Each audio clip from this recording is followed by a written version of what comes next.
कैलाश के पावन कंदराओं में महादेव बैठे थे, ध्यानस्थ होकर के बैठे थे। पार्वती नित्य उनका दर्शन करती है और नित्य दर्शन करके मन में विचार करती हैं, बाकी सब तो देव हैं परंतु ये महादेव हैं, और महादेव होने के बाद भी पूरा विश्व इनका चिंतन करता है, लेकिन ये नेत्र बंद करके किसका ध्यान करते हैं, किसका स्मरण करते हैं। पराम्बा जगदम्बा पार्वती के हृदय में जब ये भाव प्रकट हुआ कि ये किसका ध्यान करते हैं, तब उन्होंने जाकर के एक दिन भोलेनाथ से प्रार्थना करते हुए कहा कि हे भगवान, हे नाथ, आप महादेव हैं, जगदाधीश हैं, विश्वेश्वर हैं, सब आपको प्रणाम करते हैं, आपका ध्यान करते हैं, आपको नमन करते हैं, वंदन करते हैं, परंतु आप यहाँ कैलाश की कंदराओं में बैठ करके नेत्र बंद करके आप किसका ध्यान करते हो, आप किसका स्मरण करते हो। तब भगवान शिव ने पार्वती जी को श्री राधा कृपा कटाक्ष स्तोत्र सुनाया। मुनिंद्र वृंद वंदिते त्रिलोक शोक हारिणी, कदा करिष्यसि माम कृपा कटाक्ष भाजन। तब भगवान शिव ने ये राधा कृपा कटाक्ष स्तोत्र सुनाया। प्रसंग बड़ा है। नाथ पहले तो श्री कृष्ण का परिचय देते हैं कि मैं किसका ध्यान करता हूं, उसी में ही रमा रहता हूं, और इनका स्मरण करते करते जब मैं इनको स्मरण करते हुए देखता हूं, किनको, कृष्ण को, तब मैं खोज करता हूं कि ये किसका स्मरण करते हैं। तब प्रकट होती हैं किशोरी जी। और जब भगवान शिव को पता चला कि ये कृष्ण भी इनको ध्याते हैं, इनका ध्यान करते हैं, तब राधा कृपा कटाक्ष स्तोत्र की रचना भगवान शिव ने की। राजा थे, वो राजा नित्य भगवान शिव पर बिल्व पत्र चढ़ाते थे, शिव के बड़े अनन्य भक्त थे। परंतु जिस नगरी के वो राजा थे, उस नगरी में एक शिव का और भक्त रहता था, वो भी परम भक्त था। बहुत ध्यान से सावधानी से सुनिएगा। परम भक्त थे शिव के, उनका मन होता था कि मैं भी शिव के नित्य अर्चना करूं, नित्य उन पर बिल्व पत्र चढ़ाऊं। एक बार उन्होंने विचार किया कि बेलपत्र का सबसे सुंदर वन कहां है, तो किसी ने उनको बताया कि भैया बिल्वपत्र का सबसे सुंदर वन जो है वो राजा के बगीचे में है। वो राजा नित्य बेलपत्र चढ़ाते हैं, उनके बगीचे के बिल्वपत्र सबसे सुंदर हैं। बोले राजा के यहां से बिल्वपत्र कैसे लिया जाए, क्योंकि वैष्णवों की और शैवों की एक आदत होती है, वो कोई भी सुंदर वस्तु का दर्शन करते हैं तो उस सुंदर वस्तु को अपने प्रयोग में ना लेकर के वो अपने इष्ट को प्रदान करने का भाव ज्यादा रखते हैं। जैसे हमारे वृंदावन में कई ऐसे भक्त हुए, वो कुछ भी सुंदर वस्तु को देखते हैं तो वस्तु देख करके उनके मन में भाव आता है कि हमारे ठाकुर जी को पहुंचनी चाहिए। ऐसे कई शैव भक्त हुए, उनके मन में यह भाव होता है कि कुछ भी वस्तु हो वो अच्छी से अच्छी हमारे ठाकुर जी को मिले। आजकल के भक्त कैसे होते हैं, हम अच्छा रहें, हम अच्छा खाएं, हम अच्छा पहने, और ठाकुर जी कैसे भी रहो।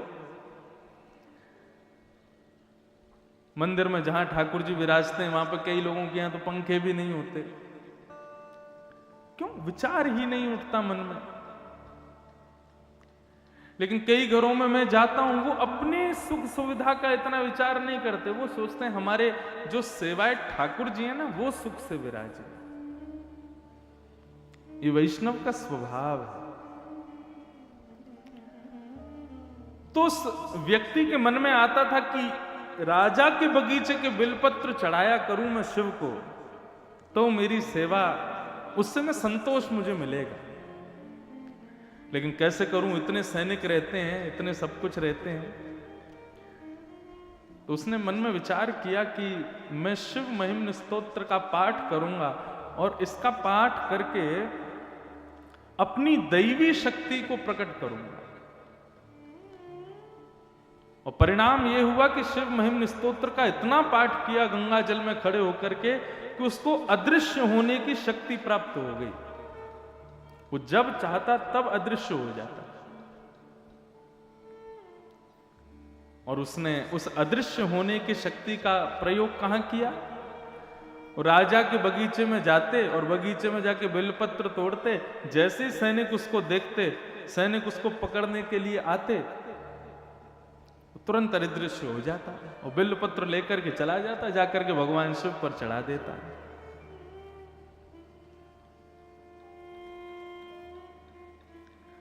राजा को बड़ी चिंता हुई कि मैं इतने बिल्वपत्र अपने बगीचे में उगाता हूं शिव की आराधना के लिए, और ये व्यक्ति अपनी दैवी शक्ति से अदृश्य होकर के सारे पत्रों को ले जाता है, मुझसे पहले चढ़ा देता है। मेरा बगीचा, मेरी मेहनत और बिल्वपत्र चढ़ाता कोई और है।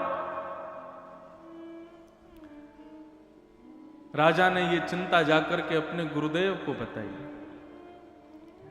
तो इनके गुरुदेव ने आज्ञा की कि भैया देखो, ये जितनी भी दैवी शक्तियां होती हैं,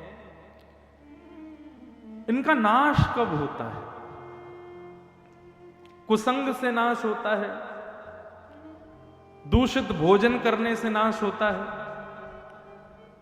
दूषित क्रियाएं करने से नाश होता है, और सबसे सहज नाश होता है ठाकुर जी के निर्माल्य पर यदि पैर पड़ जाए तो भी हमारी दैवी शक्तियां नष्ट हो जाती हैं।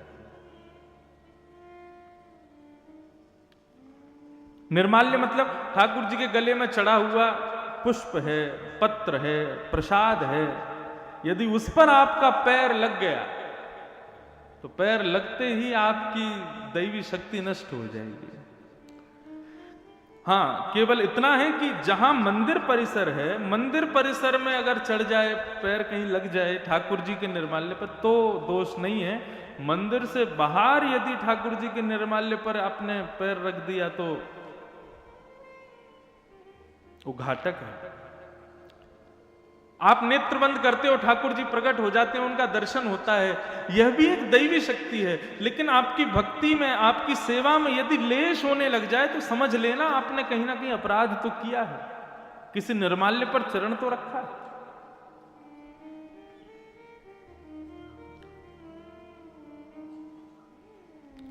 राजा ने जब ये बात सुनी कि निर्माल्य पर पैर रखने से दैवी शक्ति नष्ट होती है, तो शंकर जी के ऊपर चढ़े हुए बिल्व पत्रों को लेकर के राजा गए और जाकर के अपने पूरे बगीचे में फैला दिए।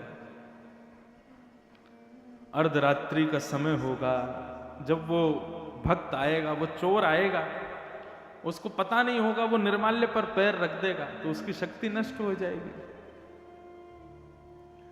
अर्धरात्रि का समय, नित्य की सेवा के लिए, बिल्व पत्र तोड़ने के लिए जैसे ही बगीचे में उसने प्रवेश किया, उसको पता नहीं था, शिव पर चढ़े हुए निर्माल्य पर जैसे ही चरण रखा, उसकी अदृश्य होने की शक्ति नष्ट हो गई।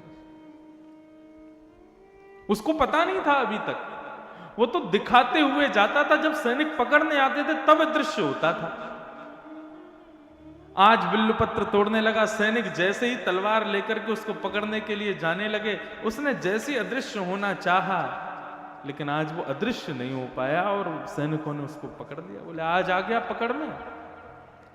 अब तो वो घबराने लगा, चिंता करने लगा, क्या करूं, कहां जाऊं, कैसे बचूं।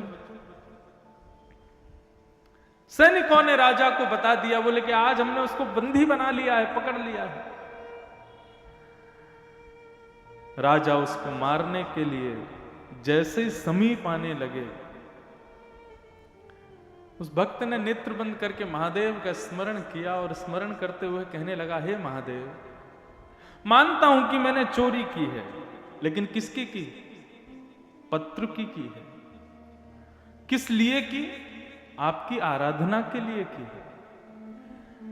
यदि इससे किसी की संपत्ति नष्ट हुई हो, इससे किसी की आराधना नष्ट हुई हो, तो मैं क्षमा मांगता हूं। लेकिन नाथ, मैंने तो केवल आपकी सेवा के लिए इस कार्य को किया था, आप मुझ पर कृपा करो। और नेत्र बंद करके महादेव का स्मरण करते हुए वहीं खड़े खड़े शिव महिम्न स्तोत्र का गान करना प्रारंभ किया। गान करते करते करते करते करते जैसे ही महिम्न स्तोत्र विराम हुआ, राजा ने जाकर के अपनी तलवार से उस पर प्रहार करना चाहा। स्तुति का विराम होते ही उसकी जो अदृश्य होने की शक्ति थी वो पुनः प्रकट हो गई और वो वहां से अदृश्य होकर के महादेव के पास चला गया। कहने का अभिप्राय क्या है? ये इतनी बड़ी कथा मैंने क्यों सुनाई? शिव महिम्न स्तोत्र में इतनी शक्ति है। यदि आप नित्य श्रावण मास में गंगा में कंठ भर जले में खड़े होकर के नित्य 108 शिव महिम्न स्तोत्र का गान करो, पाठ करो, मन चाही सिद्धि प्राप्त कर सकते हो। यहां तक कि अदृश्य होने तक की सिद्धियां प्राप्त हो जाती हैं शिव महिम्न स्तोत्र से। ऐसे स्तुतियों के राजा हैं शिव महिम्न स्तोत्र। लेकिन वो शिव भी किसकी आराधना करते हैं? हमारे श्री कृष्ण की, हमारी श्री किशोरी जी की आराधना करते हैं, हमारी श्री लाडली जी का नाम गाते हैं।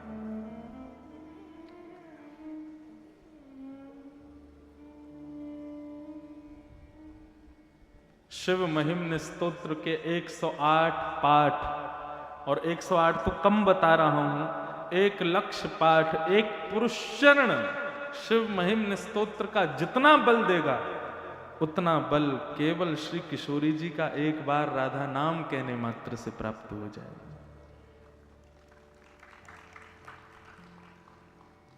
कहे तो सही। अब सूरदास जी वहां पर ठाकुर जी को धमकी और देते हैं। सूरदास जी नेत्रहीन है, नेत्र नहीं है उनके पास। कोई कहता सूरदास जी आपको तो भगवान ने आंख ही नहीं दी।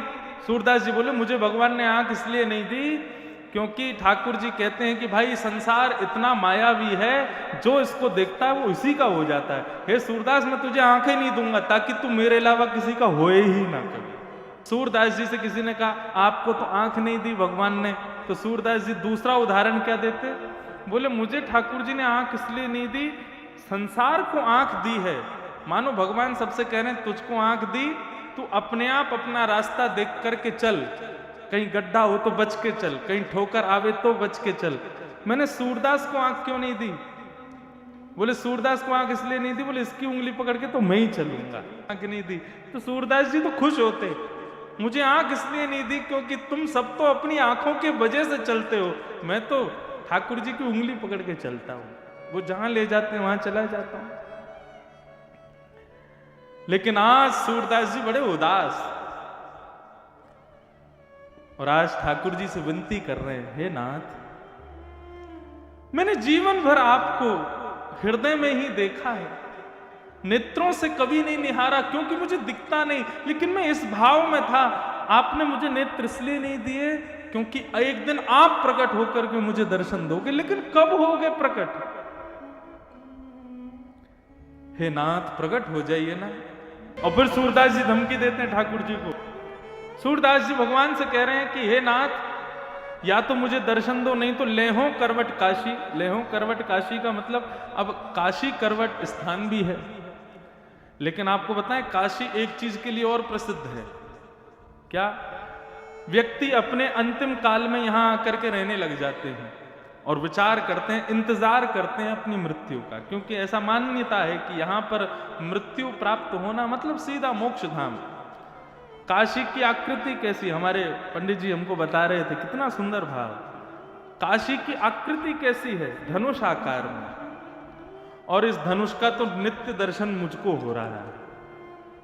मैं जहां से आता हूं, यदि गाड़ी से आऊंगा तो 2 घंटे में पहुंचूंगा यहां। मैं आता हूं नाव से, तो पूरी काशी ऐसे धनुष आकार में, धनुष आकार में काशी है। और उसकी प्रत्यंचा कौन है? ये गंगा जी उसकी प्रत्यंचा है। तो धनुष आकार की काशी, प्रत्यंचा गंगा, और धनुष आकार की इस काशी के बिल्कुल मध्य में कौन बैठे हैं? महादेव। मणिकर्णिका के घाट पर श्री काशी विश्वनाथ बैठे हैं। तो मध्य में ही तीर लगाया जाता है, तो मध्य में चालक बैठा है। तीर क्या है? बोले राम नाम ही तीर है। वहीं मणिकर्णिका के घाट पर आने वाले शवों के कान में राम नाम दान कर देते हैं। मतलब इस काशी रूपी धनुष बाण पर गंगा रूपी प्रत्यंचा से विश्वनाथ यहां मृत्यु प्राप्त करने वाले जीवों के कान में राम तारक मंत्र धारण करके उस प्रत्यंचा को छोड़ देते हैं और सीधा मोक्ष को पहुंचता है। ऐसा भाव है।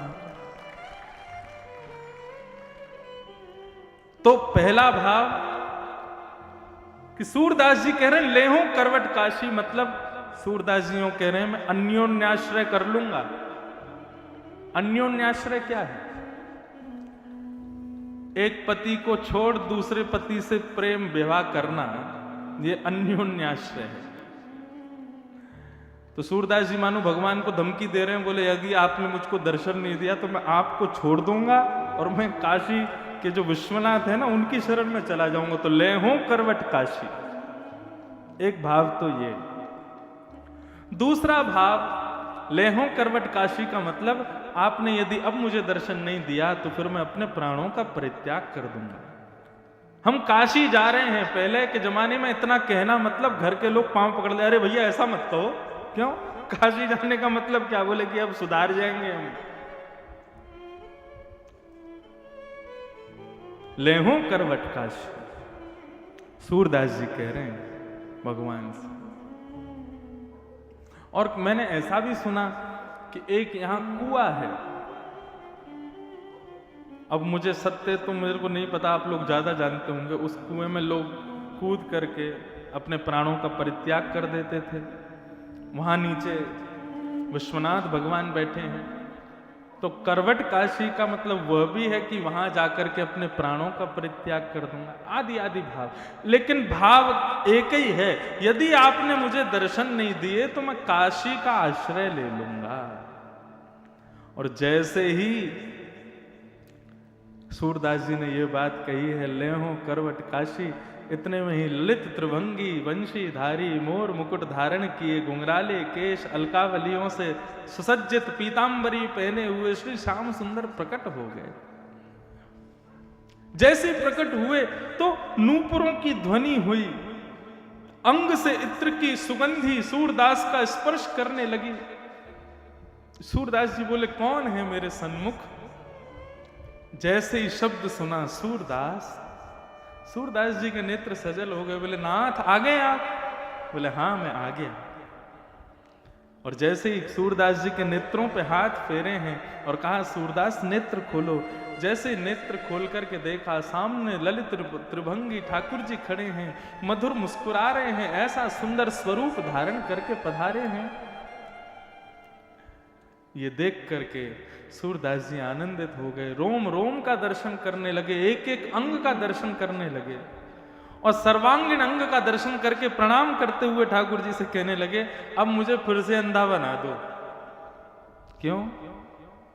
बोले अब इन नेत्रों में आप विराजमान हो गए, मेरे प्रत्येक रोम में आप विद्यमान हो गए, अब मैं इन नेत्रों से किसी और को नहीं देखना चाहता। श्रीमद् भागवत में गोपियां कहती हैं अक्षण वताम फलमिदम न परम विदाम। इतना बढ़िया सूत्र गोपियों ने कहा है। गोपियां कहती हैं इन आंखों से स्विट्जरलैंड देखना, न्यूजीलैंड देखना, कश्मीर देखना, कन्याकुमारी देखना, सिंगापुर चले जाना, आदि आदि देश का भ्रमण करके इन आंखों से देखना, तुमने आंख पाकर के कुछ नहीं किया। धन मिले तो धन का सदुपयोग करो। ये आंख मिली है तो इनका सदुपयोग क्या है कि जो काशी विश्वनाथ आज मंदिर में बैठे हैं, एक स्थिर होकर के बैठे हैं, नित्य उनको देखना भी इन आंखों की सार्थकता नहीं है। इन आंखों की सार्थकता कब हो कि जब तुम गंगा के घाट पर, काशी के किनारों पर जब घूम रहे हो तो एक दिन एकांत में वही विश्वनाथ भ्रमण करते हुए तुमको दिखाई दे जाए, तो समझना इन आंखों को पाकर के हमने इनको सिद्ध किया है। गोपियां कहती हैं, इन आंखों से यदि श्याम सुंदर को चलते फिरते, मुरली बजाते, आनंद करते, रास विहार करते नहीं देखा, तो इन आंखों का तुमने सदुपयोग ही नहीं किया। सूरदास जी कहते हैं, अब आंख मिल गई और आंख को देखना जिसको है वो मिल गया, अब मुझे कुछ नहीं चाहिए। जिन नयनन में पी बसे दूजो ना ही समाए, अब मुझे फिर से नेत्रहीन बना दे। हम में और बाकी के वैष्णव भक्तों में अंतर क्या है? हम अपनी प्रत्येक इंद्रिय से संसार को भोगना चाहते हैं।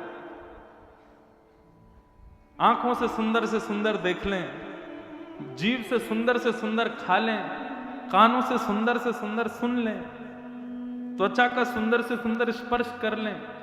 इसी की भागदौड़ में हम लोग दिन भर लगे हैं। लेकिन जिस दिन आपकी प्रत्येक इंद्रिय या तो हरि या फिर हर के लिए ही प्रयोग करे अपना, उस दिन समझना कि उन पर कृपा हुई। नेत्र केवल उनका दर्शन करना चाहें, कान केवल उनको सुनना चाहें, त्वचा केवल उनका स्पर्श चाहे, पैर केवल उनकी तरफ ही चलना चाहें, जिह्वा केवल उनके प्रसाद का सेवन करे, नेत्र केवल उनका दर्शन करें, तब समझना अब वास्तविक हमारा जीवन श्रेष्ठ हो रहा है।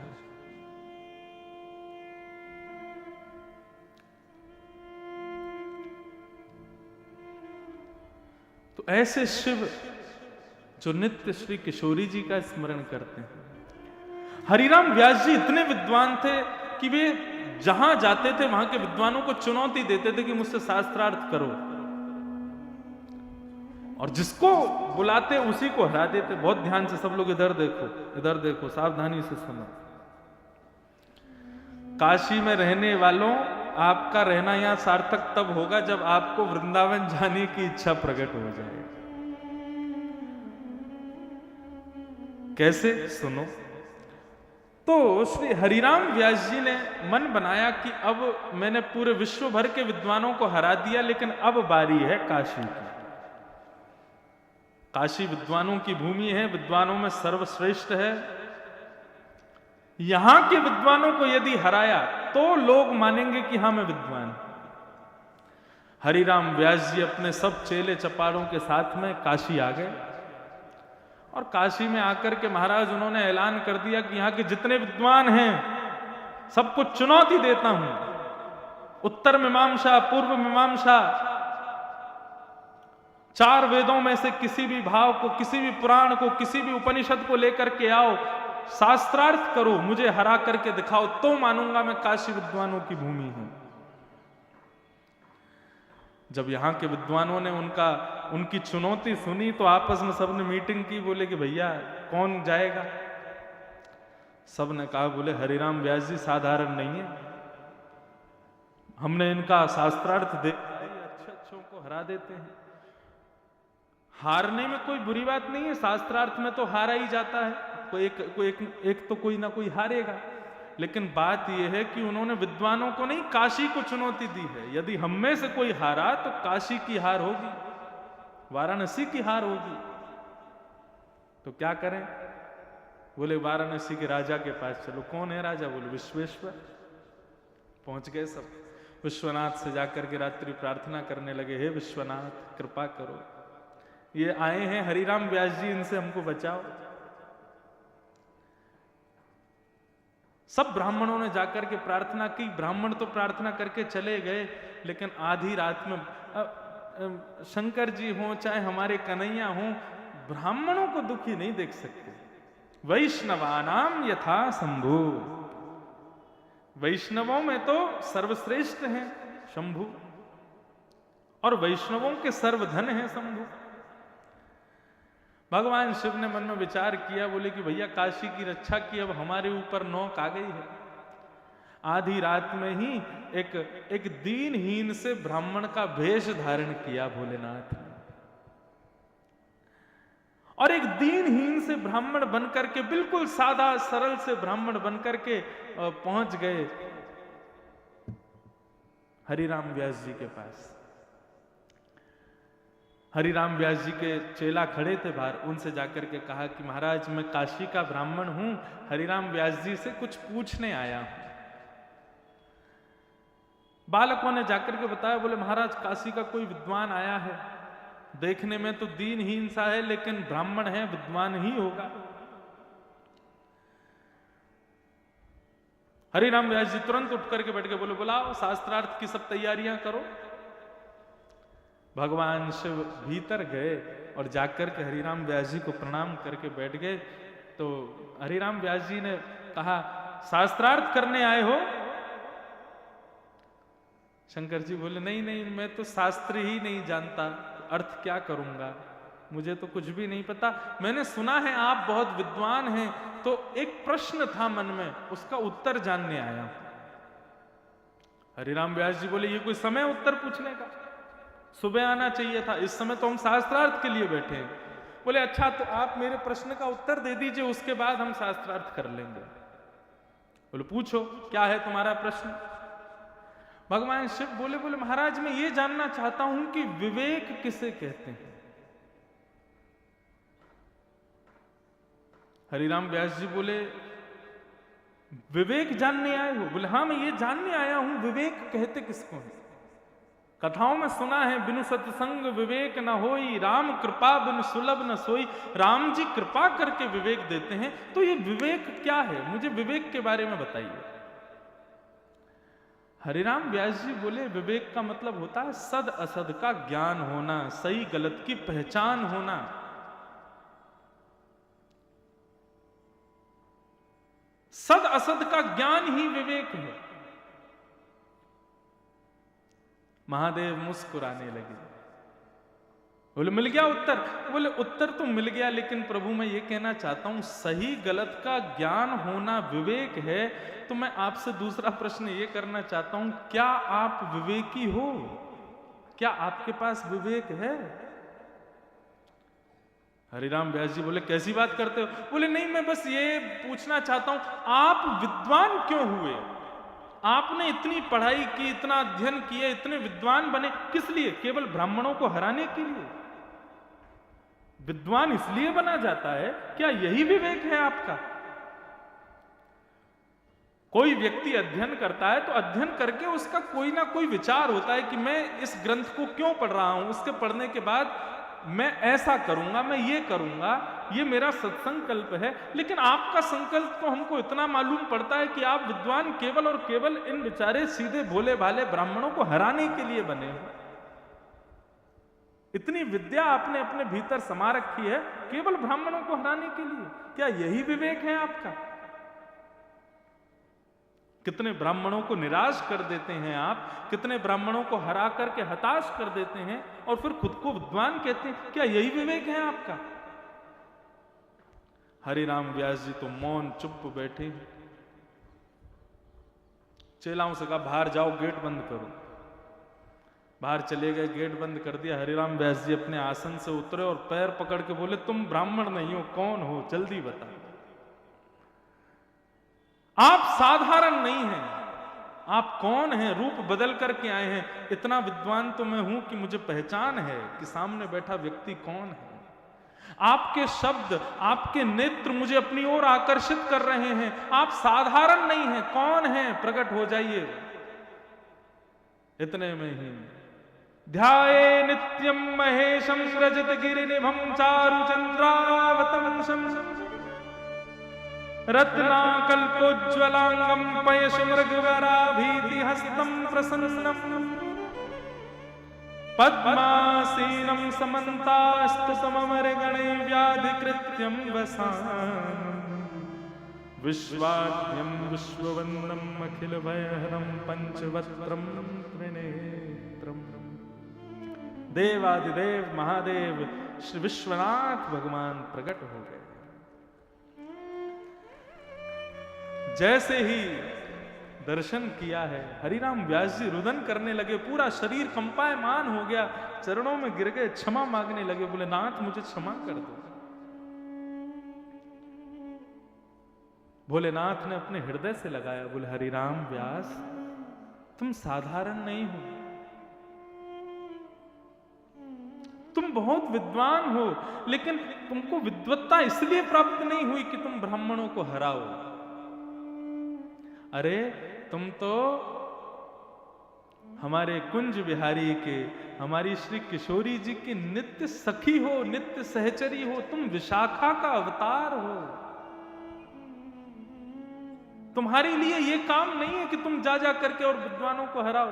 ये काशी तुम्हारे लिए नहीं है। हरिराम वैश्य जी बोले, तुम्हें क्या करूं, आज्ञा करो। बोले, अभी इसी वक्त वृंदावन चले जाओ और श्रीधाम वृंदावन में जाकर के सदा सर्वदा के लिए किशोरी जी के चरणाश्रित हो जाओ। ये काशी तुम्हारे लिए नहीं। और उसी समय हरिराम व्यास जी अपनी सारी पोथियों को गंगा जी में प्रवाहित करके, बैलगाड़ी भर के पोथियां लेके चलते थे वो, सबको गंगा जी में प्रवाहित किया और गंगा जी को प्रणाम किया, विश्वनाथ को प्रणाम किया और काशी से सीधे वृंदावन चले गए। और वृंदावन में जाकर के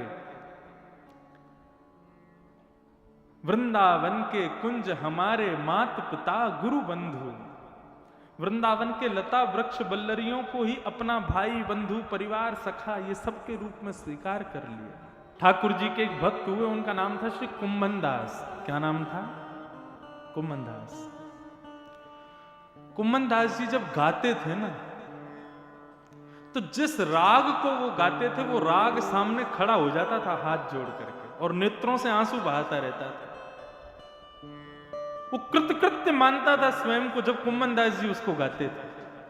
और क्या कहें महाराज, कुंभन दास जी जब गोवर्धन पर्वत पर जाते थे तो कई राग रागनियां साधारण सा रूप धारण करके आते और आकर के उनसे प्रार्थना करते, कभी हमको भी सेवा में लीजिए, कभी हमको भी गा दिया कीजिए। ऐसे कुंभन दास जी एक बार राग भैरव गा रहे थे और भैरव गाते गाते गाते जैसी गा रहे थे, इतने में ही बादशाह ने, अकबर ने वाहवाही कर दी, वाह वाह वाह। कुंभन दास जी ने देखा ये वाहवाही कौन कर रहा है? किसी ने कहा, बोले बादशाह वाहवाही कर रहे हैं। कुंभन दास जी का वैराग्य कैसा? कुंभन दास जी के घर की स्थिति ऐसी थी कि उनके यहां पर एक समय भोजन बन जाता तो शाम के लिए भोजन नहीं होता था। राजा की वाहवाही पर चाहते तो कुंभन दास जी राजा से अपने घर की पूरी स्थिति सही करवा सकते थे, लेकिन कुंभन दास जी का वैराग्य कैसा? उसी दिन अपनी राग मालाओं में से राग भैरव को निकाल दिया। आज के बाद नहीं गाऊंगा। किसी ने पूछा क्यों नहीं गाओगे? बोले जो राग हम इनको रिझाने के लिए गाते हैं, उस राग पर एक छोटे से बादशाह ने वाहवाही कर दी, राग झूठा हो गया, अब ये ठाकुर जी को नहीं दूंगा। गोपाल जी प्रकट हो गए, प्रकट होकर के कहने लगे, बोले कुंभना, ये राजा को मैं नहीं पढ़ा लिखा के तेरे पास भेजो ताकि तेरे घर की स्थिति सुधर जाए, तेरे घर को सब माहौल सुधर जाए। तूने राजा को ऐसे दुत्कार दियो, ऐसे भगा दियो, वहां के सामने राग ही फाड़ दियो। कुंभन दास जी क्या कहते हैं? बोले यदि राजा जो सामग्री लाया था वो उससे ले लेता तो अभी मुझे समझाने के लिए आप मेरे पास नहीं आते। आप मेरे पास क्यों आ गए? क्यों मैंने राजा की दी हुई वस्तु को भी ठुकरा दिया। ये है वैराग्य।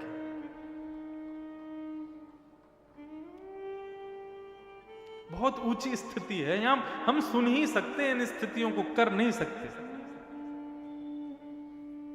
हमारी गायकी पे छोटा सा विधायक वाहवाही कर दे तो हम उसके पीछे पीछे हो लेंगे, और विधायक जी हमारा ये काम करवा दो, विधायक जी। बादशाह वाहवाही कर गया कुंभन दास जी के गायन पर। भक्ति महारानी कष्ट में आ गई। नारद जी महाराज ने कहा, देवी तुम चिंता मत करो, तुम्हारा जो भी कष्ट है मैं उसको दूर करूंगा। और नारद जी महाराज सत्कर्म ढूंढते ढूंढते बद्रीनाथ पहुंचे और बद्रीनाथ में जाकर के सनक सनंदन सनत कुमारों को ये बात बताई कि महाराज भक्ति ज्ञान वैराग्य की पीड़ा दूर कीजिए, भक्ति तो युवा है, लेकिन उसके दोनों बालक ज्ञान वैराग्य बुढ़े हो गए हैं। ये कैसे संभव हो सकता है कि मां युवा बालक वृद्ध? इस क्रम को ठीक कीजिए भगवान। तब सत्कर्म के रूप में 5 सत्कर्म बताए सनत कुमारों ने, और 5 प्रकार के यज्ञों का वाचन किया। वो 5 यज्ञ कौन कौन से हैं? कि सबसे पहला यज्ञ कौन सा है? द्रव्य यज्ञ। आप मंदिर में दान दक्षिणा करते हो, ठाकुर जी को पुष्प चढ़ाते हो, माला चढ़ाते हो, बिल्व पत्र चढ़ाते हो, दूध चढ़ाते हो, ये सब द्रव्य यज्ञ है, पहली श्रेणी का सत्कर्म। इससे भी श्रेष्ठ सत्कर्म क्या है? तो कहते हैं तप यज्ञ। तप यज्ञ का मतलब क्या है? देखो, तप का सीधा अर्थ होता है अपने शरीर को थोड़ी अव्यवस्थाएं दे करके भगवत स्मृति करना। जैसे कि आप लोग सब नीचे बैठे हो, एक आसन पर बैठे हो, बार बार अपने आसन नहीं बदल रहे हो, एक ही आसन पर बैठ के पूरी कथा सुन रहे हो, यह भी एक तप है। बार बार कथा में उठना, बार बार आसन बदलना, तुम्हारा तप टूट जाता है।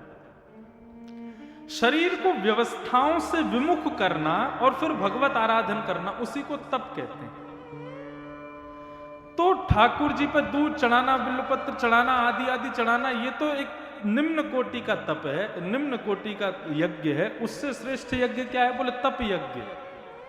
एक आसन में बैठ करके हरि स्मृति करना, हरि कथा करना, हरि कथा श्रवण करना, आदि आदि ये सब भाव, ये तप यज्ञ दूसरा यज्ञ। तीसरा यज्ञ कौन सा है? बोले योग यज्ञ। योग का अर्थ क्या है? योग का अर्थ होता है मिलना। हम किससे संबंध रखते हैं?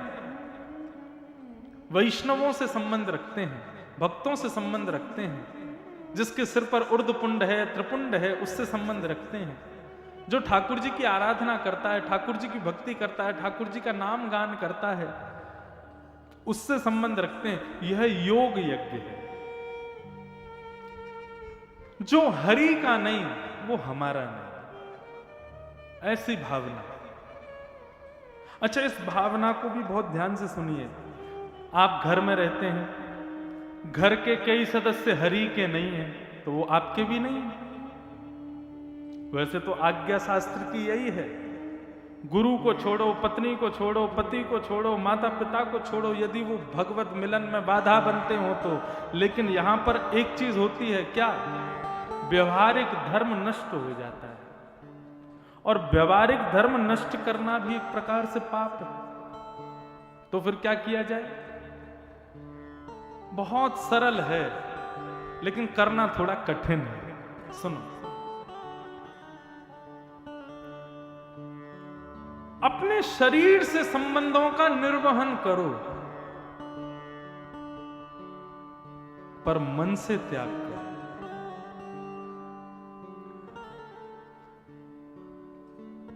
अभी विदेश यात्रा पर था मैं, वहां कई लोग मिले, वो बोले महाराज जी हम बहुत भक्ति करते हैं, लेकिन हम ऐसे देश में रहते हैं, यहाँ पर हमारे पास 4 लोग बैठे हैं, तो वो 4 लोग भी गौ मांस भक्षी हैं,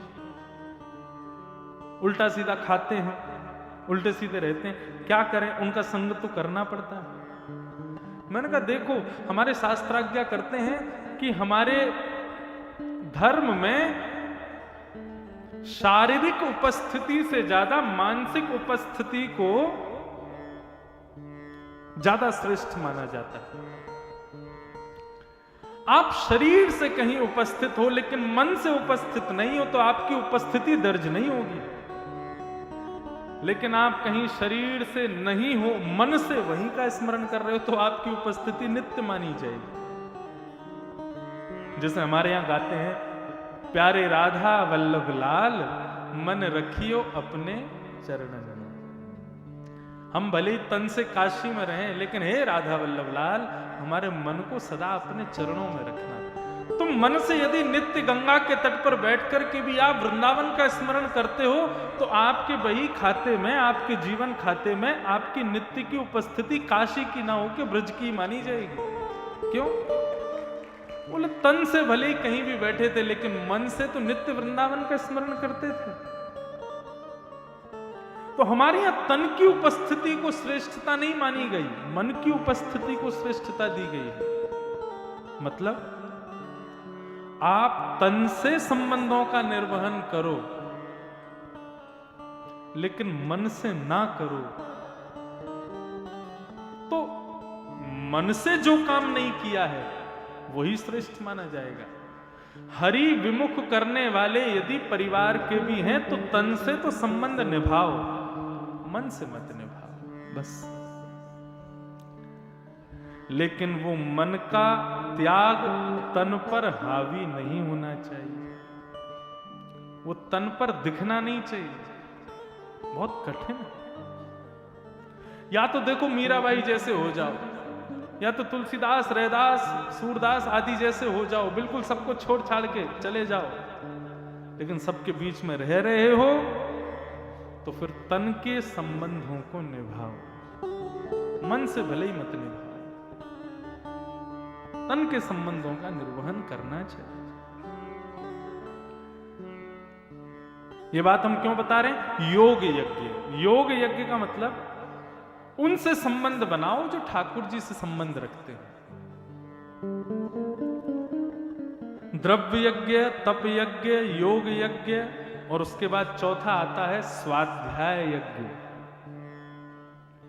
आप नित्य काशी विश्वनाथ दर्शन करने जाओ, उसका जो फल मिलेगा, और नित्य काशी ना विश्वनाथ का दर्शन ना करके नित्य अपने घर में बैठ करके कभी शिव महापुराण का स्तुति पाठ करो, कभी भागवत महापुराण का पाठ करो, कभी रामचरितमानस का पाठ करो, तो काशी के नित्य दर्शन करने से ज्यादा आपको प्राप्त होगा फल, यदि आप स्वाध्याय करते हो। और वो तो सोने में सुहागा हो जाएगा कि आप मानस लेके, पुराणों को लेके वहीं मंदिर में ही बैठ के ठाकुर जी को सुनो। सबसे प्यारी आराधना क्या है भगवान की? बिल्व पत्र चढ़ा रहे हैं, दूध चढ़ा रहे हैं, जल की धारा चढ़ा रहे हैं। आज तो मैंने देखा महाराज, सुबह जितनी देर पुजारी जी अभिषेक कर रहे थे उतनी देर तो शंकर जी ऐसे लग रहे थे बाहर प्रसन्न मुद्रा में बैठे हों, और जैसे ही पुजारी जी निकले और महाराज भीड़ का आक्रमण हुआ भगवान शिव पर। मैं जब गर्भगृह में गया तो मैंने देखा असंख्य बिल्व पत्र जाने कहां से बरस रहे थे ऊपर से। कोई दूध चढ़ा रहा, एक ने तो लोटा ही फेंक दिया। मैंने कि शंकर जी सिर पकड़ के बैठ गए होंगे। मेरे हिसाब से आपके जल चढ़ाने से, बिल्व पत्र चढ़ाने से, दूध चढ़ाने से शायद उनको उतनी प्रसन्नता ना हो। वहीं विश्वनाथ के कॉरिडोर के किसी कोने में बैठ कर के मानस की चौपाइयां गा दोगे, भागवत के श्लोक गा दोगे तो महादेव प्रसन्न हो जाएंगे, आनंदित हो जाएंगे। मुझे बुला रहे थे पुजारी जी, अंदर आओ अंदर। मेरा इच्छा नहीं थी, मैंने कहा आपने अभिषेक कर दिया, मैं अभिषेक अपनी वाणी का कर रहा हूं 80 घाट पर, मैं उसी से ही आनंदित हूं। मुझे नहीं ये चढ़ाना, आपने चढ़ा दिया, हो गया। ये समझना यही विवेक है। मंदिर में होड़ रहती है कि इसने दूध चढ़ाया है तो मैं भी चढ़ाऊंगा। पॉलिथिन फोड़ के अमूल वाली लेके आएंगे, सीधी धार शंकर जी पे। आहा, महादेव खुश हो गए, अमूल वाला लाया, सस्ता वाला नहीं लाया था। सबसे महंगा दुग्धाभिषेक है मानस के सुंदर चौपाई, भागवत के सुंदर श्लोक, इनसे अभिषेक करो। इनसे बढ़िया पंचामृत नहीं है। मैं तो अपने श्रोताओं से कहता हूं कि केवल सुनने तक सीमित मत रहो, कुछ लेकर के जाओ, याद कर लो इन श्लोकों को, इन पदों को, इन भावों को, इन चौपाइयों को। और क्या करो? बोले किसको ही दुनिया के लोग नहीं सुनेंगे, क्योंकि वो इसके लायक है ही नहीं। इसके सबसे बड़े श्रोता तो महादेव ही हैं, उन्हीं को सुनाओ, प्रसन्न हो जाएंगे। रावण से प्रसन्न होने का एकमात्र कारण यही था महादेव का, क्योंकि वो सुनाता था, वो गाता था, वो जाकर के कहता था, इसलिए प्रसन्न होते थे।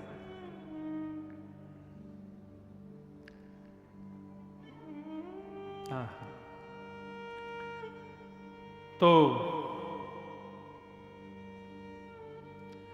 द्रव्य यज्ञ, तप यज्ञ, योग यज्ञ और चौथा है स्वाध्याय यज्ञ। और पांचवा यज्ञ क्या है? शुकाचार्य जी ने जो गीत गाया श्रीमद् भागवत का, इस भागवत की कथा सुनना, इससे बड़ा सत्कर्म दुनिया में कुछ नहीं। ये मैं नहीं कह रहा हूं, स्वयं भागवत कह रहे हैं। 4 यज्ञ बताए, द्रव्य यज्ञ, तप यज्ञ, योग यज्ञ, स्वाध्याय यज्ञ, और सबसे बड़ा यज्ञ क्या बताया? बोले शुकाचार्य जी के द्वारा कही गई भागवत को श्रवण करना, ये सबसे बड़ा यज्ञ है।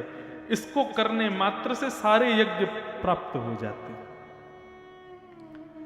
नारद जी महाराज को सनत कुमारों ने कहा कि नारद, यदि तुम चाहते हो कि भक्ति ज्ञान वैराग्य का कष्ट दूर हो तो श्रीमद् भागवत की कथा कराओ। नारद जी हंसने लगे, बोले महाराज आप क्या कह रहे हैं? भागवत में इतनी सामर्थ्य है कि वो ज्ञान वैराग्य को पुनः युवान कर देगी। अरे मैंने साक्षात वेद सुना दिया, मैंने साक्षात गीता सुना दी, उससे कुछ प्रभाव नहीं हुआ तो भागवत से कैसे प्रभाव हो जाएगा?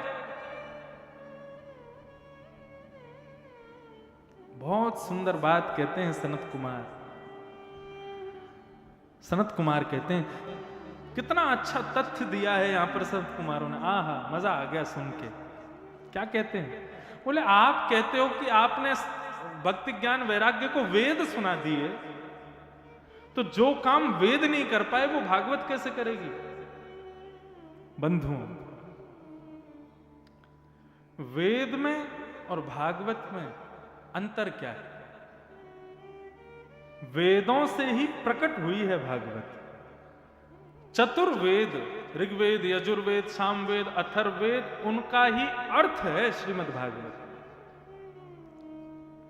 तो यहां पर इतनी अच्छी बात कहते हैं, बोले कि देखो भाई, भागवत इसलिए श्रेष्ठ है क्योंकि तुमको यदि दिया जलाना है तो दिया दूध से नहीं जलेगा, जबकि दूध में घी होता है, लेकिन फिर भी आप दूध से दिया नहीं जला सकते।